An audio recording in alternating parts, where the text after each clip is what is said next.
রাশিয়ায় প্রায় 2 সপ্তাহ ধরে শক্ত অবস্থানে ইউক্রেন। কুর্স্ক অঞ্চলে আরও একটি সেতু বিধ্বস্তের দাবি দেশটির। নিয়ন্ত্রণে নিয়েছে অঞ্চলটির 1100 কিলোমিটারের বেশি এলাকা।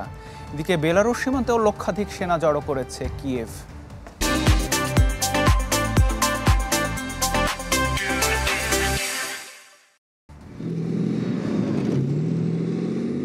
রাশিয়ার কুরস্ক অঞ্চলে ক্রমেই অবস্থান শক্তিশালী করছে ইউক্রেনীয় সেনারা। সামরিক অবকাঠামো লক্ষ্য করে চলছে বিমান হামলা।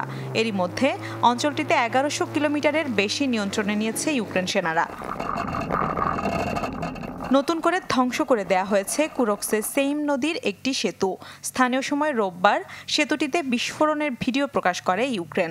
দেশটির বিমান বাহিনীর দাবি, সেইম নদীর ওপর মূলত 3টি সেতু দিয়ে অস্ত্র সরবরাহ করত রাশিয়া, যা 2টি ধসে পড়েছে কিয়েভের সাম্প্রতিক অভিযানে। এর আগে গ্লুব্বো শহরে বিকল করে দেয়া হয় আরও একটি সেতু। В Курській області операція триває саме так, як ми і розраховували. কুরস্ক অঞ্চলে ক্রমেই অগ্রসরের খবর পাচ্ছি। পরিকল্পনা মতোই আমাদের সেনারা এগোচ্ছে। রুশ জিম্মি দশা থেকে জনগণ ও আমাদের সেনাদের মুক্তির খুব কাছাকাছি আমরা। Якби наша далекобійність була достатньою. রাশিয়ার পররাষ্ট্র মন্ত্রণালয় বলছে, রুশ বাহিনীর বিরুদ্ধে অভিযানে যুক্তরাষ্ট্রের তৈরি HIMARS ব্যবহার করছে কিয়েভ। সেই সাথে অস্বীকার করেছে তৃতীয় পক্ষের মাধ্যমে যুদ্ধ বন্ধের আলোচনার কথাও। ইউক্রেনে পাল্টা হামলা অব্যাহত রেখেছে মস্কো।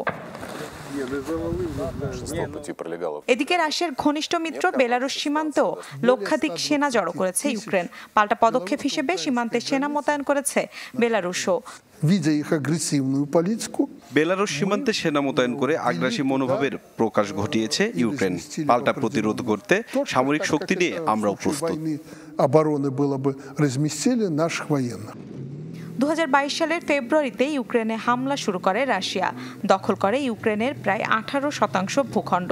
এমন পরিস্থিতিতে গেল 6 আগস্ট রুশ সীমান্তবর্তী কুরস্ক অঞ্চলে স্থল অভিযান শুরু করে ইউক্রেন, যা দ্বিতীয় বিশ্বযুদ্ধের পর রুশ ভূখণ্ডের বাইরে প্রথম কোনো সামরিক অভিযান। মিলা খন্দকার, চ্যানেল 24।